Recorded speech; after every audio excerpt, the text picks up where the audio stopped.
Hey kids, this is Ivan. How you doing? Today I want to talk about a conundrum that I've been having lately, and that's just a thought experiment conundrum. And that's, as a game master, and also as a player, maybe you want your game master to do this more or less. These kind of like warring motivations. Maybe you want to tailor the game sessions towards the interests of your players or the interests of their characters, because those might be two very different things. But at the same time, maybe you're like me and you want to maintain some kind of internal consistency or purity in the game world. There's the game world, here's the way it is, here's what's going on in the game world. If you're interested in something, well then go in that direction and explore it for yourself. If you're interested in the cult, or if there's a cult, go to the temple and find out. But I've had this happen. Like I talk a lot about in a lot of my old videos. I talk a lot about like old school D&D and all those games.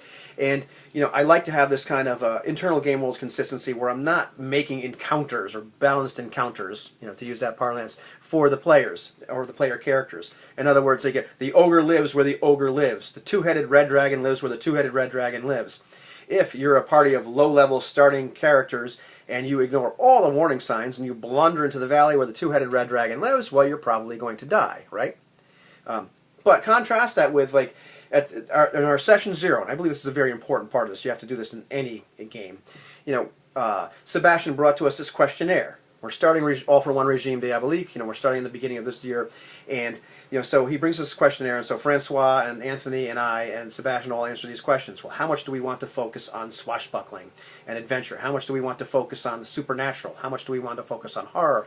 How much do we want to focus on military? Or how much do we want to focus on history? How much do we want to focus on romance?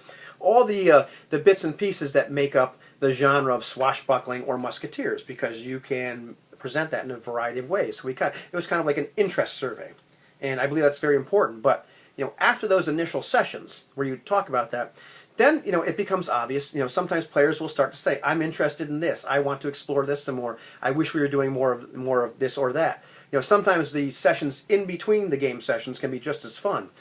We talked a lot in the so far in our All for One game, and in the Lamentations of the Flame Princess game I was a player in like 7 years ago. We talked a lot via email in between sessions and talked about things that we were interested in. And these discussions included the game master. So there was a lot of information. The player, in all these cases, the players were kind of making it clear to the game master, this is what we're sort of interested in. At that point, as a game master, how much do you decide to tailor make the sessions to fit the interests of those players and of those characters? And there's once again, I like to have this game world purity. But, as a game master, sometimes it's tempting, and sometimes it's a cool thing, and here's the thing where it's kind of a balancing act for me. How much do I decide, what, so-and-so, Jason's character really seems to find this, that, or the other thing really engaging, so maybe I'll introduce this NPC or this situation or, this event that he and the other players will find provocative. It's something that, it's clearly something they're interested in, whether they've said this to me, just, out loud, or whether it's something that's kind of implied by the way they're acting. I think they would find this really fun or cool or engaging. Not necessarily a balanced encounter, but maybe they'll find some people that are involved in Jason's old cult. Wouldn't that be kind of cool? That would be kind of playing up to that. Or, playing up to, say, the good doctor's, laudanum addiction, or his coming to terms with the dark arts and what all that means, and and God knows what for Heinrich, some sort of details of his past. I could put elements in there to kind of be provocative for their particular characters, but is that really being true to the game world? Am I at that point just mutating or altering game world reality a little bit because I'm sending the interesting thing their way? Versus them going out and finding these things out for themselves. I think it's kind of a delicate balancing act. Also sometimes there's things that the players haven't actually said, said they were interested in, but Anthony certainly did that in All for One with us, where he kind of found some other parts of our characters that we really hadn't explored that much, that he kind of saw, and that he saw, like, I believe he thought were kind of a little bit provocative, and so he presented like Philippe with his situations where he couldn't use his swashbuckling skills at all, where he was completely out of his element and having to use different skill sets. And that was cool. That was fun.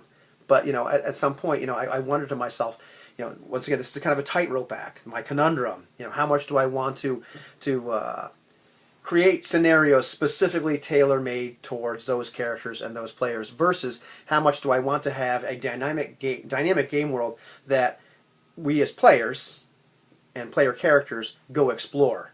And if we find things interesting, we go find that out for ourselves. And so yeah, I'm kind of interested to see like what your take is on that, because I believe it is definitely a tightrope to walk. Too much where you're always tailoring the game sessions and the events of the world to correspond with the interests of the players and the characters, it becomes very artificial.